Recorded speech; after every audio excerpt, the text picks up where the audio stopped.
할렐루야, 안녕하십니까. 십자가 선교사입니다. 오늘도 이영석 전사선생님 편지를 대독해 드리겠습니다.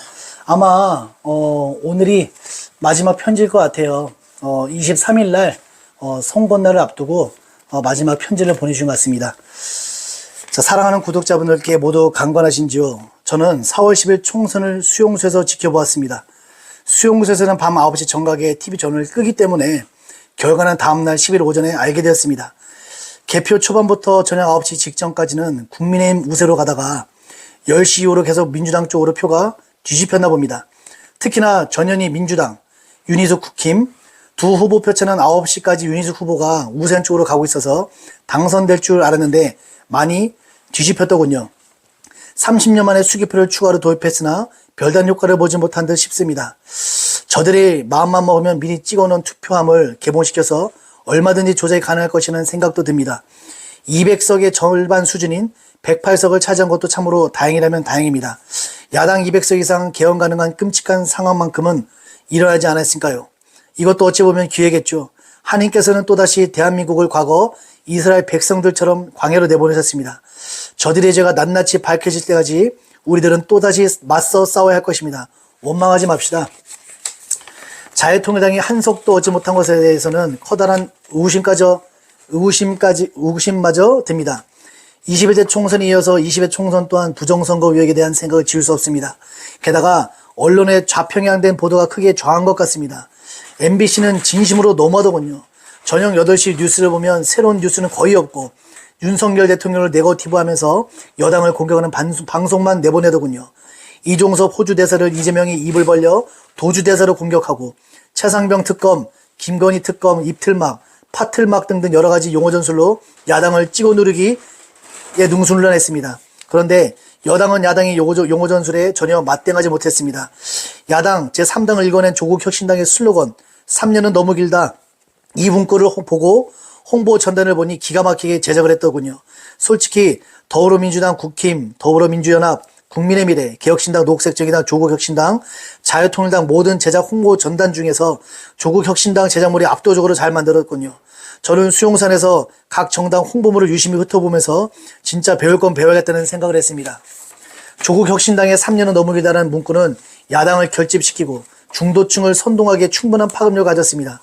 저는 그 문구를 보자마자 바로 헛웃음부터 나오더군요. 내로남불의 극치와 그들의 뻔뻔함이 이뤄낸 승리의 결과로 느껴졌습니다. 그런데 국민의힘은 한동훈 혼자서 뺑뺑이 돌며 언론에 비춰지니 국민들이 다 다른 후보들에게 별다른 관심을 두지 않을 것 같아 보였습니다.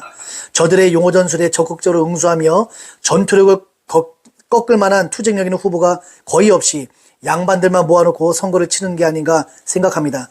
깜빵에 처박혀 있어야 할 이재명, 조국 같은 놈들이 파렴치하게 국회를 휘젓고 다니게 생겼으니 이게 무슨 개 같은 경우입니까? 저희 방 수용소 사람 거의 다 민주당을 잘했다고 난립니다. 정말 안에서 소리를 칠 수도 없고 오늘 4월 13일까지 속이 뒤집어진 줄 알았습니다. 하지만 어쩌겠습니까? 이대로 물러서야 되겠습니까? 반드시 얼마 못 가서 범죄자들을 구속하고 뻔뻔한 그들의 민낯이 만천하에 드러날 테니까요. 지으신 것이 하나도 그 앞에 나타나지 않음이 없고 우리의 결산을 받을 시에 눈앞에 만물이 벌거벗은 것 같이 드러나니라. 히브리서 4장 13절 말씀. 보라, 내가 오늘 생명과 복과 사망과 화를 내 앞에 두었나니 곧 내가 오늘 내게 명령하여 내 하나님 여호와를 사랑하고 그 모든 길로 행하며 그의 명령을 규례와 법도를 지키라 하는 것이라. 그러면 내가 생존하며 번성할 것이요 또 내 하나님 여호와께서 내가 가서 차지할 땅에서 내게 복을 주실 것임이라.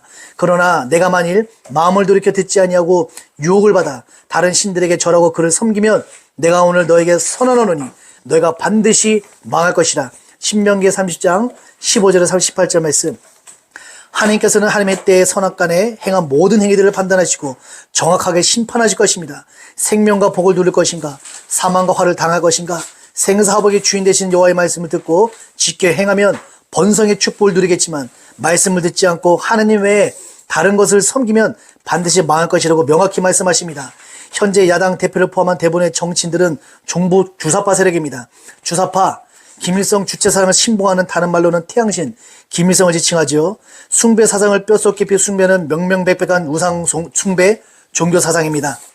결론적으로 그들은 지금은 반성하고 득세하는 것처럼 보이나 반드시 멸망당할 세력입니다. 이러한 과정 중에서 많은 애국 시민들과 성도들이 두려웠다며 심지어 원망하고 돌을 던지려 하는 행위들을 한다는 것입니다. 불평, 원망은 사망의 길입니다.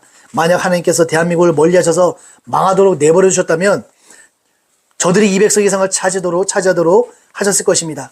그러나 우리들에게는 여지를 남기셨습니다. 다시 한번 기회를 주신 것입니다. 숫자는 적고 부족하지만 아브라함의 길리고 훈련된 자 318명과 기드온의 300용사, 바알에 무릎 꿇지 않은 7,000명 같은 하나님께서 남겨주신 의로운 씨와 그루터기가 있기 때문입니다. 의로운 길을 걷는 저와 여러분들은 통해서 반드시 승리케 하실 것입니다.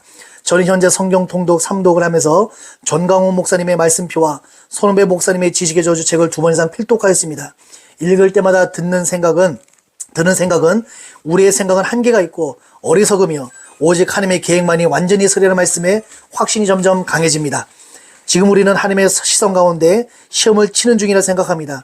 그러나 두려워하는 자들과 믿지 아니한 자들과 흉악한 자들과 살인자들과 음행하는 자들과 점수가들과 우상 숭배자들과 거짓말하는 모든 자들은 불과 영으로 타는 못에 던져지리니 이것이 둘째 사망이라.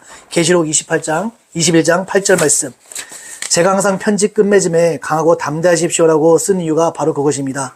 두려워하는 자들과 믿지 않는 자들과 거짓으로 사는 자들은 결국 불심판을 면하지 못한다는 것입니다. 이 편지를 들으시는 분들 중에서도 분명히 두려워 떨고 하나님의 일하고 계심을 온전히 믿지 못하고 의심하는 분들이 꽤나 많을 것입니다. 총선 결과를 보고 애국 세력을 떠난 분들과 심지어 배신자들도 많겠지요. 우린 심지가 굳건한 사람이 되어야겠습니다. 저도 여러분들께 저들 좌파 야당 세력보다 좀 더 뻔뻔하게 말씀드리겠습니다. 비굴하게 포기하지 마십시오. 죽더라도 지켜내야 하지 않겠습니까? 결과는 이미 정해졌습니다. 지금은 패배한 것처럼 보이지만 아닙니다. 이겨놓고 싸우는 과정 중에 생긴 상처일 뿐입니다. 참고 이겨내십시오. 분명히 하나님께서 싸매 주실 것입니다. 얼마 후면 23일 날 선거입니다. 반드시 출소해서 다시 한번 싸워봅시다. 이전보다 더 각성해서 온 마음과 힘을 다해 신앙생활하고 애국 투쟁할 것입니다. 제발 낙심하지 말고 강하고 담대하십시다. 2024년 4월 13일 나탄시경 반드시 승리를 확신하는 이영석 전도사 올림. 아멘. 지금 이영석 전도사님께서 그 안에 계시면서도 굉장히 좀 깨투고 계세요. 잘 알고 계십니다. 저희는 진 거 아닙니다. 이겨놓고 싸우고 있는 상태고 그냥 작은 상처만 얻고 오는 것일 뿐입니다. 우리 정강 목사 말씀처럼 1000만 애국 세력을 모집하면 반드시 다른 걸 싸울 필요가 없어요. 1000만 애국 세력이 그게 바로 이기는 길입니다. 정강 목사님께 더욱더 순종하고 강하고 담대하게 또 믿고 의지하고 기도하면 저는 분명히 이길 것이라고 확신합니다. 그리고 23일 날 이영석 전도사님 선고일이니까요. 끝까지 우리 구독자분들 좋은 결과 이루시도록 다 같이 함께 기도 부탁드리겠습니다. 감사합니다. 평안하십시오.